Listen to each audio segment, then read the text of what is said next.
Bismillahirrahmanirrahim. Assalamualaikum warahmatullahi wabarakatuh. Hamdan wa syukranillah, amma ba'du. Perkenalkan, nama Ibu Nur Ainah. Ibu praktek mengajar di SMP Muhammadiyah kelas 9 dengan materi kurban dan akikah. Sebelum kita memulai pelajaran ini, marilah kita bersama-sama membaca basmalah. Bismillahirrahmanirrahim. Baiklah anak-anak, sekarang kalian bisa absen, kirim ke WA Ibu. Dan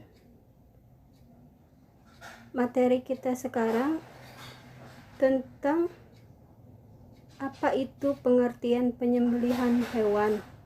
Menurut bahasa, menyembelih artinya baik dan suci. Penyembelihan hewan adalah memotong binatang dengan alat tajam pada bagian leher. Dasar hukum dalilnya yaitu pada surah Al-An'am ayat 118. Syarat-syarat penyembelihan hewan adalah 1. Niat, 2. Beragama Islam, 3. Hewan yang disembelih adalah hewan darat yang halal. Orang yang menyembelih berakal sehat dan menyebut nama Allah dengan menggunakan senjata yang tajam. Sebelum menyembelih, dia harus membaca doa yaitu Bismillahirrahmanirrahim. Allahumma sholli ala sayyidina Muhammad wa ala ali Muhammad. Allahu akbar, Allahu akbar, Allahu akbar. Nah, bagian yang tubuh yang disembelih yaitu harus disembelih di lehernya dan dipotong urat saluran pencernaan. Binatang tidak dapat disembelih di lehernya karena liar, maka boleh dilakukan di mana saja. Dan bila ada binatang yang disembelih terdapat janin atau anak dalam keadaan mati, maka induknya disembelih, maka anak yang di dalam perutnya tadi halal dimakan. Cara menyembelih hewan secara tradisional yaitu disiapkan dulu lubang penampungan darah. Kedua, menyiapkan peralatan seperti pisau, kakinya diikat, dan membaca basmalah. Nah, pengertian kurban dan akikah. Kurban adalah secara bahasa yaitu pendekatan diri, dan akikah artinya membelah atau memotong. Hukum akikah dan kurban yaitu hukumnya adalah ada yang berpendapat wajib, ada yang berpendapat sunnah.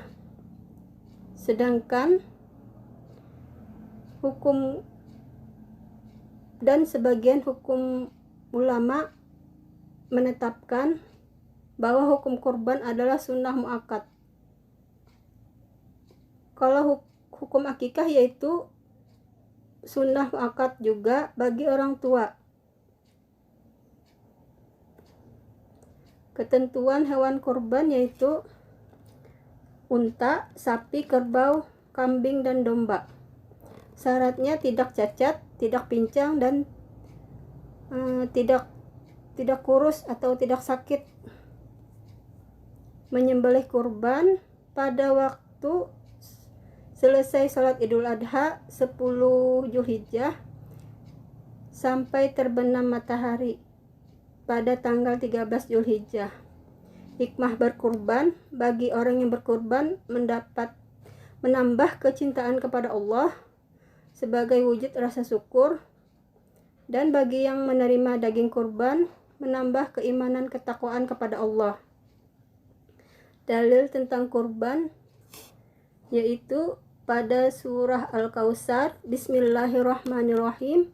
Inna a'tainakal kautsar fasholli lirabbika wanhar inna syani'aka huwal abtar. Sedangkan dalil akikah yaitu pada hadis yang artinya anak yang baru lahir masih tergadai sampai disembelihnya, baginya akikah pada hari yang ketujuh dari hari lahirnya, dan hari itu hendaklah dicukur rambutnya dan diberi nama. Hadis riwayat Tirmizi.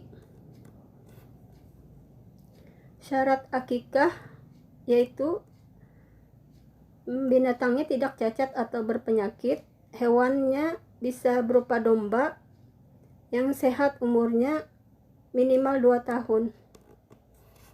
Waktu menyembelih akikah pada waktu berumur 7 hari dan kelanjutannya kelipatan 7, misalnya pada hari ke-14 dan ke-21 dan seterusnya. Bacaan ketika menyembelih hewan akikah yaitu Bismillahi Allahu Akbar, Allahumma minka walaka hazihi akikatu fulan.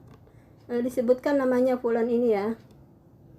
Hikmah disyariatkannya akikah yaitu sebagai wujud rasa syukur atas segala karunia Allah yang dilimpahkan kepadanya. Nah, perbedaan kurban dan akikah. Kalau kurban setelah Idul Adha, kalau akikah pada hari ke-7 pada waktu kelahiran bayi. Kalau hewan kurban sapi, kerbau dan kambing. Kalau hewan akikah bisa domba atau kambing yang sehat dan gemuk gitu. Kalau hewan kurban, hewannya dipilih yang sehat dan besar. Umurnya misalnya unta 5 tahun, sapi 2 tahun, kambing 1 tahun. Kalau jumlah hewan akikah itu untuk laki-laki jumlahnya 2 ekor kambing. Kalau perempuan jumlahnya 1 ekor kambing. Kalau hewan kurban 1 ekor kambing bagi yang mampu, atau bisa juga sama-sama ber-7 orang untuk 1 ekor sapi atau kerbau. Kalau kurban dagingnya dibagikan kepada fakir miskin dan kaum duafa, sama. Kalau daging akikah untuk fakir miskin atau tetangga yang membutuhkan. Demikian. Apakah ada pertanyaan? Sudah jelas ya? Terima kasih. Sebelum Ibu menutup, kesimpulannya, akikah dan kurban sama-sama diberikan kepada kaum duafa. Kalau kurban waktunya pada tanggal 10, 11, 12, 13 Zulhijjah. Akikah pada hari pemberian nama bayi pada hari ke-7 atau kelipatan 7. Sekarang kita lanjut pada materi sholat sunnah munfarid atau sholat yang dilakukan secara sendirian. Di antaranya itu sholat rawatib, sholat tahiyatul masjid, dan sholat istikharah. Apa itu sholat rawatib?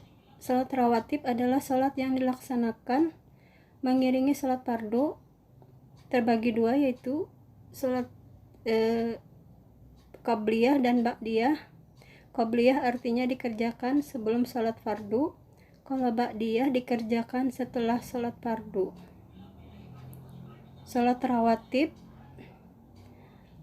sangat dianjurkan, artinya diantaranya 2 rakaat sebelum sholat subuh, 2 rakaat sebelum sholat zuhur, 2 rakaat sesudah maghrib, dan 2 rakaat sesudah isya. Kalau sholat rawatib gairu muakkad yaitu 2 rakaat sebelum asar, 2 rakaat sebelum maghrib, dan 2 rakaat sebelum isya. Tata cara sholat rawatib yaitu sama seperti sholat biasa. Niatnya, contoh 2 rakaat sebelum subuh yaitu Usolli sunnata subhi rak'ataini qobliyatan lillahi ta'ala. Dalam hati sengaja aku niat salat sunnah sebelum subuh 2 rakaat karena Allah Ta'ala. Yang kedua yaitu salat tahiyatul masjid. Salat tahiyatul masjid adalah salat untuk menghormati masjid. Jadi kita setelah masuk masjid dengan kaki kanan, maka membaca doa masuk masjid, yaitu Allahumma ftahli abwaaba rahmatik. Setelah itu kita sholat di dalam masjid 2 rakaat dengan niat usolli sunnata tahiyatul masjidi rak'ataini lillahi ta'ala. Dan yang ketiga adalah sholat istikharah. Salat istikharah artinya memohon petunjuk kepada Allah. Misalnya ada pilihan atau ada 2 pilihan, kita tidak tahu apakah baik atau buruk, maka kita disunahkan untuk salat istikharah.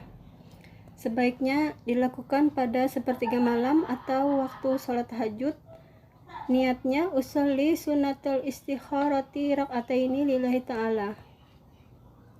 Setelah sholat istikharah, hendaknya membaca doa dan memohon kepada Allah semoga diberikan jalan keluar dalam memilih mana yang baik atau mana yang buruk dan apa yang harus dilakukan. Sebaiknya sholat istikharah ini dikerjakan setelah mendapat jawaban. Tidak hanya cukup sekali, boleh beberapa kali, misalnya dalam 7 hari atau dalam 10 hari atau lebih. Seandainya sudah ada jawaban atau sudah mantap dalam pilihan, maka itu adalah petunjuk dari Allah Subhanahu wa Ta'ala. Demikian, semoga jelas ya anak-anak. Sebelum ibu menutup, kita simpulkan mata pelajaran kita tentang mengamalkan sholat sunnah, yaitu sholat sunnah yang dilakukan secara sendirian, secara qobliyah maupun ba'diyah, sholat tahiyatul masjid, dan sholat istikharah. Dan hendaknya kalian bersungguh-sungguh supaya cita-cita kalian dapat kalian capai dan dapat membanggakan orang tua kalian, sehingga kalian menjadi anak yang soleh dan solehah, bermanfaat di dunia maupun di akhirat. Amin amin ya rabbal alamin. Ibu mohon maaf apabila ada salah kata. Marilah kita tutup bersama-sama dengan membaca hamdalah. Alhamdulillahirabbil alamin. Terima kasih. Wassalamualaikum warahmatullahi wabarakatuh.